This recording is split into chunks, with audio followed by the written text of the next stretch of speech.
All right, let's go here. We can start off looking at 21 through 25 on this list through the first quarter. I've got Njoku, the tight end for the Browns at 25, Carl Lawson at 24.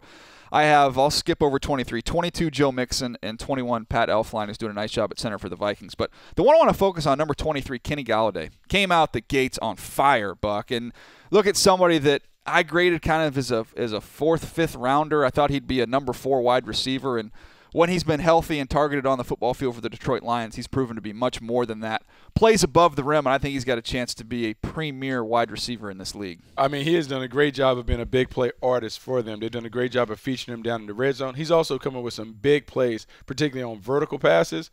Galladay was a star of the preseason and has continued to carry on throughout the first quarter of the season. All right, what do we got next? Let's go. Come on, 16 to 20. Let's see who you got. I know there's some popular people in this list, and when you look at it, it's all about the hype. You see Zach Cunningham, Kendall Beckwith, Cooper Kupp, Alvin Kamara, Christian McCaffrey. Man, those running backs tickle my fancy. Those should we talk about? Oh, I'm going to go Kamara because we saw him really come on last week, and I think you're going to see that continue. He's keeping Adrian Peterson on the sidelines, Buck, because he's got a unique skill set.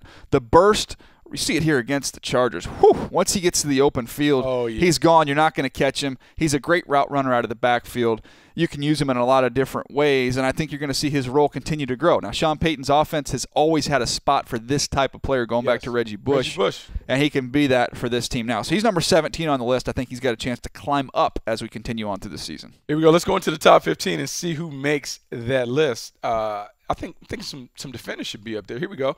Evan Ingram at 15, T.J. Watt at 14, Josh Jones, who's playing a hybrid role for the Green Bay Packers, Jonathan Allen. But the guy at number 11, Salomon Thomas, what do you see from him? Yeah, Salomon Thomas has been fun to watch because he's getting better each and every game, and I love the fact you can tell he's well coached by our guy David Shaw at Stanford. He plays with perfect technique. Hands are always in tight. He's strong. He plays bigger than his size at the point of attack.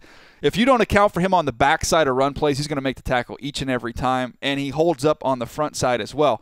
Got his first sack last week. You're starting to see him come on as a pass rusher. So he is a great player. He's one of those guys talking about a high floor and a high ceiling, both. So not very little bust factor with him. He's playing at a solid level, and I think he's got a chance to be an elite player. I think they have the foundation of an elite defense. When you look at their front line and the pieces that they've assembled, from Armstead, Thomas, DeForest Buckner, when they get Rory Foster back, that front seven is as good as anybody's that you'll find. And so I like what San Francisco is doing. I like what they're training. Let's go into the top 10. All right, what we got here? By the way, did you go Rory or Reuben Foster? Oh, Rory. Ferrari. Oh, a Ferrari? Foster, yeah. Is that his nickname? That's his handle. That's his handle on Twitter, Rory Foster. I thought you were getting your golfers and your football players confused there for a second. Rory. I was just looking out for you. Ferrari, as in Ferrari. Okay, we're good. What we got? Go. Top 10, Marshawn Lattimore, Tre'Davious White, Leonard Fournette. Ooh, Tarik Cohen up there. The love is great. Well, look. Jared Davis at 6. Let's talk about him. Well, we get two because this is the top 10. We can talk about two of these guys. Let's go first here at number 9, Tre'Davious White. A lot of corners in this draft. He was, remember the Bills traded down, got a pick for next year, a first-round pick, and still ended up with Tre'Davious White. He's been outstanding. We knew he was tough. He could play some nickel, could play outside, could play safety even if you wanted to. He's got 20 tackles already this year. He's got an interception. He's got a touchdown. So he's a physical player. I love that about him, always around the football. And with some corners, look, you give up against the run, you cover, okay, we get away with it. This dude plays the run, can play the pass. He's a complete player. He's solid. He's a blue-chip player. He is solid through and through. He's done a great job stepping into the starting lineup in this Bills defense. Sean Mcdermott, Leslie Frazier, they've really simplified things. They want guys to play fast, play loose and free. They are doing that, and it's one of the reasons why their defense ranks number 1 in points allowed. Tre'Davious White is playing outstanding on the corner in that role. And, Buck, we have to do it. Each and every episode, we have to talk about Tarik Cohen. We're obligated. We're obligated. He's a human highlight. I was excited because he had that nickname of the human joystick at college. I tried to give him a new nickname of chicken salad because he's able to make chicken salad out of the other stuff. And I read an article last week that said he preferred that nickname over the human joystick. So he's a Move the Sticks listener, apparently, which is what I love about Tarik Cohen. But, look, Buck, he's an outstanding player in the passing game. Screen draw back. When you get him in space, one man is not going to get him on the ground. He's just too quick. He's too explosive. You better bring a buddy. I mean, he's everything that you want in that hybrid role. He's a guy that can run it. He's very effective working on the edges. How about the stop-start? He has make-you-miss ability. But then in the passing game, outstanding route runner, soft hands. He's dependable. He might be their most explosive offensive weapon, and that's saying a lot for a guy that is a rookie that is coming in. Tarik Cohen has been very, very impressive. Well, we've been kind of clumping these guys together in fives here, but now we get to the top five. I think top five. Put on your radio voice. Let's slow it down. Slow it down. Let's slow it down. Let's go one by one here. Here we go. Malik Hooker at number 5. Yeah, Malik Hooker comes in at number 5, who's been outstanding this year. He's got range. Is this NPR now all of a sudden? What's going on? I mean, we're just slowing it down, Sully. We're slowing it down here. That's what we're doing here. All right, slow it down. We can see the top. Look, Malik Hooker, Dalvin Cook, Jamal Adams at 3, Deshaun Watson at 2, and Kareem Hunt at 1. But we're going to go one by one. We're slowing it down. And when you look, first of all, Malik Hooker, Buck, the ball skills, the fact he's tied for the league lead in interceptions is one of the least surprising things I've seen this season. Oh, least surprising. It's funny because when those comparisons were made to Ed Reed, people snickered and laughed. We had some eye rolls, but you're beginning to see how effective he is in the deep middle. Tremendous.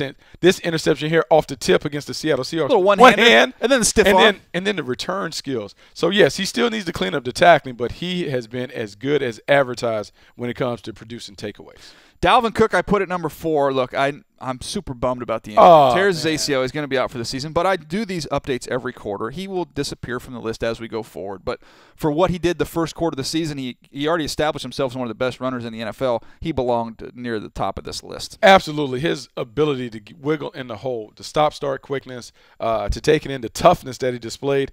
They talked about him being a special player when I visited the Minnesota Vikings in training camp. He certainly looked like he was on his way to being one of the best at the position. All right, number 3 on the list, Jamal Adams, a guy we both loved coming through the process last year, who's been an outstanding force player, great angles, firm tackler, has been around the football a little bit. He's not going to have the ball production that you saw from Malik Hooker. Didn't see it in college. I don't think we'll see it in the NFL.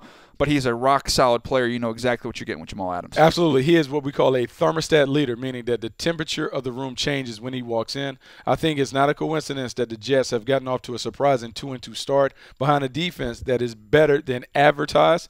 Look, Jamal Adams has come in there and has been the playmaker that they expected. He gives them energy. He's a natural leader, and he does a great job of holding his teammates accountable. This defense is carrying the Jets to this surprising start. I'm with you on that. Number 2, we don't need to spend much time to Shaun Watson. We've talked about him plenty already on the show, what he's done, especially the last 2 starts when you look at what he did against New England and almost pulling that game out, and then just the destruction of the Tennessee Titans.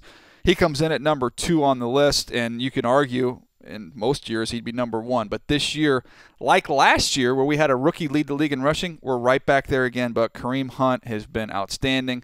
Not just leading the league in rushing. I think at this point in time, we're a quarter in. He's in the MVP discussion. He has to be in the MVP discussion because he's been everything for that offense. He's a one-man show in terms of his ability to run, catch the ball out the backfield, deliver the big plays, and to close games out. We have seen Kareem Hunt really step his game up in the fourth quarter.